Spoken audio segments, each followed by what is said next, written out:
Hello नमस्ते सबैलाई मेरो ब्लगमा सबैलाई नमस्ते छन्। आज चाहिँ म जङ्गलतिरको चाहिँ सानो एउटा क्लिपहरू बनाउनु भनेर चाहिँ म जङ्गलतिर आएको छु हैन। आज चाहिँ खास चाहिँ हामी चाहिँ तामा काट्ने भनेर आएको छौँ। अब तामा भनेको हुन्छ हुँदैन हैन, नभए पनि बाख्रालाई घाँस त हुन्छ भनेर चाहिँ हामी अहिले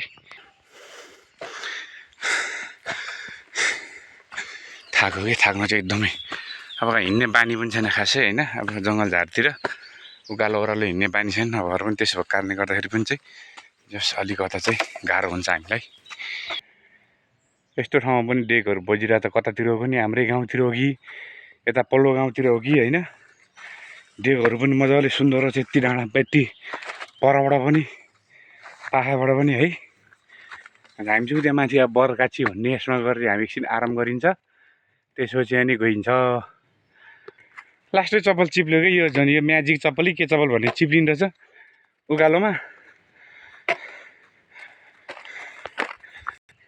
पहिले हामी हिँड्ने जङ्गलको बाटोहरू हेर्नु अहिले यस्तो धारा बहछ कि अहिले होइन, एकदम कि नागढुङ्गा भनेको यस्तो जस्तै छ कि यतापट्टि पनि ओह्रालो होइन, यतापट्टि कता हो कता ओह्रालो, अनि फेरि यता पनि यस्तै ओह्रालो है।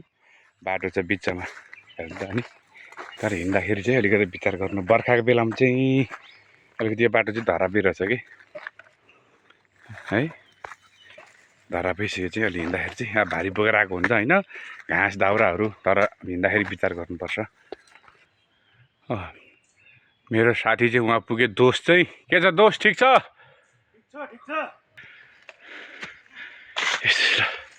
हामी चाहिँ फाइनली पुग्न लाग्यो। हामी चाहिँ बस्ने ठाउँमा चाहिँ आराम गर्ने ठाउँ भनौँ न।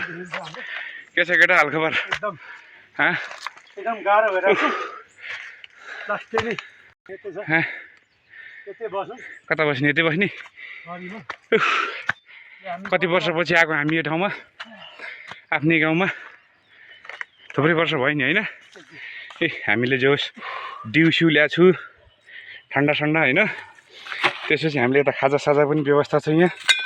ए हामी चाहिँ अब तामासामा काट्ने, तामा भेटे तामा काटिन्छ, नभेटे त्यसै आइन्छ है।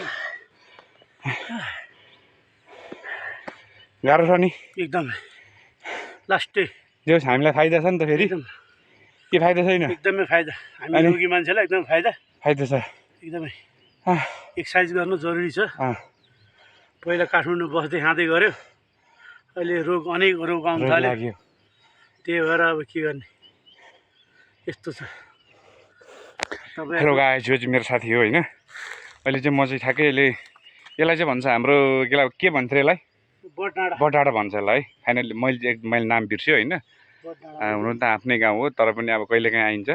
यो चाहिँ मेरो ठाउँ हो, बटडाँडा भन्छ। हामी जङ्गल आउने केटाकेटी हुँदाखेरि गाई साई चराउने ठाउँ जे हो है। छुट्टिने यही हो यहाँबाट होइन। अनि त्यसपछि तपाईँलाई हाम्रो चाहिँ यहाँबाट चाहिँ अहिले हाम्रो गाउँ पनि यहाँबाट देखिन्छ होला है अलिअलि होइन। त्यो अब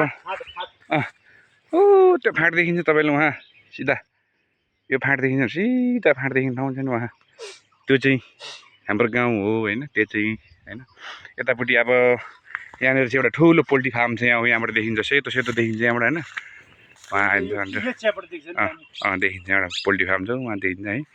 हामी चाहिँ अहिले यतातिर अब एकछिन अब रेस्ट गरौँ। हाम्रै अब चिसोको पनि व्यवस्था छ, खाजा छ, चाउचाउ छ होइन।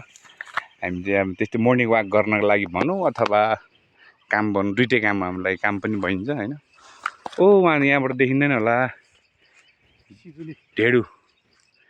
ढेडुमा जम्प गरेको, अब हाम्रो क्यामेराले चाहिँ भ्याउँदैन। यता हल्का फल्का देखिन्छ है। ल्यान्ड त्यस्तो छ है। अहिले तपाईँले अब तामासामा काटेको पनि भिडियो यसो हालौँला भेटेछ भने होइन। हेर्नुहोस् यहाँनिर फेरि पनि हामी अर्को भिडियोमा, अर्को क्लिपमा भनौँ न। हरियोहरू पाउँछ नि। यो के को गाछी? भलाए गाछी होइन, यो भलाए गाछी यो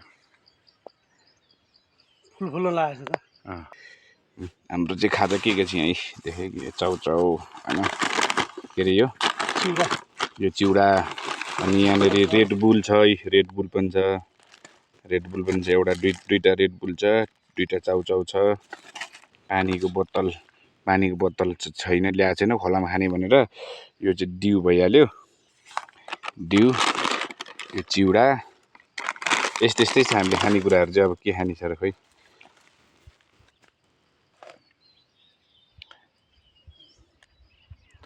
त्यसपछि अलिअलि पानीसानी खाएर मास्तिर गएर चढेर चाहिँ काम हाम्रो सुरु हुन्छ गाइज।